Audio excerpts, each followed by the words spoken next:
Breaking news right now, an update to a closely watched special Democratic House primary in New Jersey. Tom Malinowski has now called to congratulate and conceded to the so-called socialist Analia Maha.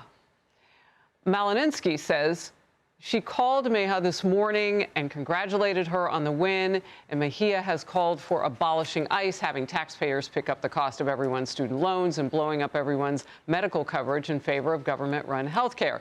So in other words, she sounds a little bit more like Zohran Mamdani, her neighbor in New York, and that's some of what's been said about her. I want to welcome my guests right now who are on set with me. Tiffany Smiley, former Republican congressional candidate in Washington State, and Morgan Harper, former Democrat Senate candidate in Ohio. So you've got more of these farther left members of the party who are popping up and putting some pressure already on candidates that maybe moderates in your party might like. Why do you think that's happening? Yeah, I think we're starting to see a broad dissatisfaction with a lot of the elected Democrats that have been around for some time, that people don't feel like are meeting this moment or even just delivering the basic promise of government to improve people's lives. And we have these challengers that I think represent a broad ideological spectrum within the party that are speaking to economic issues pretty plainly. And that's the key point here. The electorate is shifting in terms of who they're willing to support and what kind of ideas they're willing to support. And we're seeing that even today out of Congress, where we have Elizabeth Warren and Josh Hawley also advocating to address big healthcare conglomerates and break up big medicine. Well, I don't think that the disconnect is around addressing issues that we know Americans hold dear, the economy, the cost of their health care, that sort of thing, Tiffany. But the idea of giving things away is not working out for Mamdani. And so if they're going to try it next door in New Jersey, that'll be really painfully interesting. Yeah, I think the Democrats are in a lot of trouble, and I'm talking 10 years down the road, perhaps, or maybe 15, setting up for Republican dominance because of what is happening. These candidates are far left and progressive, and quite frankly, they're socialist candidates. They cannot deliver on their policies, but there's something bigger at play going on in these states like New Jersey and California and New York. They're trifecta states. It's where Democrats own the governorship, both houses of the state legislature, and 2 Democrat senators. And there is a mass migration that is happening because the policies are so bad. And it's so bad that people are willing to elect a socialist just based off of what they say.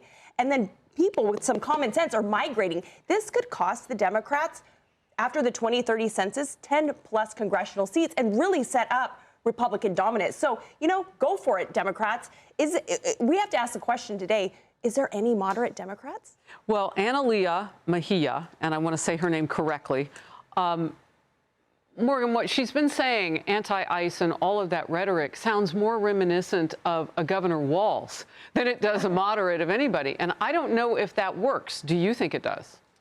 Well, she won, right? And yes, concede that. Do you think she won because she doesn't like ICE and she wants to abolish ICE? I think she won because she's responding to what the electorate is saying. And on the ICE issue, like we've talked about before, the methods for the implementation of the immigration policy, you see lots of different folks that identify in different political ways who are finding problems with it and are looking for someone to stand up for what we consider core American values around law enforcement.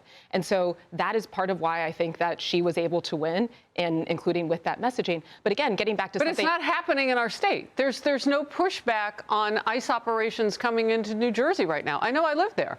So she's borrowing language that she sees that is incendiary, that she sees that she can perhaps use against one man, and that's President Trump, to win in New Jersey. It's not even happening there. Well, that's their playbook, right? That's what they're running on. The more that they can project on mainstream media and mass media chaos, and the Republicans aren't delivering and they're harming American people, and ICE is bad, that kind of fuels their campaign. But you know what? They're not going to have much to run on at the end of the day. You know what's really hurting in New Jersey? I haven't heard her talk much, and the governor, the new, farther left governor, hasn't said anything about it either. Those utility bills are projected to go up precipitously after all of this cold air. And I haven't heard anybody talk about the freeze, and Mamdani's got deaths on his hands over here. I mean, it's a mess. They've got to prove that those policies can work and that they can govern. So we'll be watching closely. Well, ladies, we're going to run. Yeah. Morgan, Tiffany, I'll bring you back. Thank you so very much for being here. Hey, everyone. I'm Emily Compagno. Catch me and my co-hosts Harris Faulkner and Kaylee McEnany on Outnumbered every weekday at 12 p.m. Eastern, or set your DVR. Also, don't forget to subscribe to the Fox News YouTube page for daily highlights.